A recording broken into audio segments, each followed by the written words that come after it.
बिहार चुनाव में अब असदुद्दीन ओवैसी की भी एंट्री हो गई है। जी हाँ, आपको बता दें, सीमांचल न्याय यात्रा निकलने जा रही है।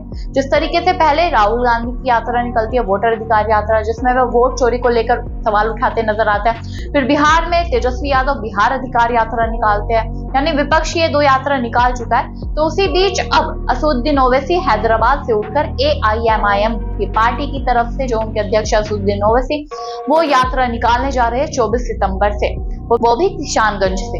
यात्रा का नाम क्या होगा? सीमांचल न्याय यात्रा।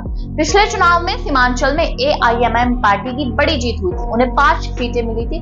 हालांकि वो बात अलग है कि 4 विधायक उनकी पार्टी को रिजाइन कर देते हैं और RJD को ज्वाइन कर लेते हैं। तो इसी बीच अब किशानगंज, पूर्णिया, कटिहार के 24 जिलों की 24 विधानसभा सीटों पर अपनी पकड़ मजबूत बनाने के लिए AIMIM के अध्यक्ष असदुद्दीन ओवैसी बिहार पहुंच गए हैं। पहले असदुद्दीन ओवैसी की पार्टी की तरफ से इंडिया गठबंधन के साथ चुनाव लड़ने के प्रयास किए गए।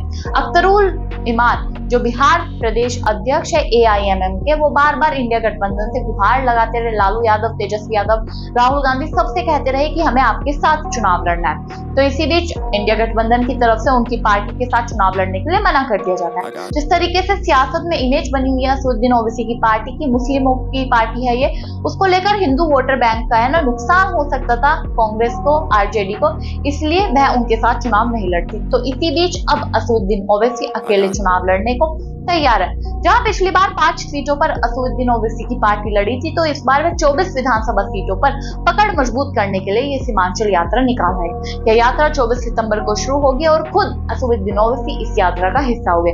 जगह जगह ये यात्रा रुकेगी, जनसभा की जाएगी और लोगों को जागरूक करने की भी कोशिश की जाएगी।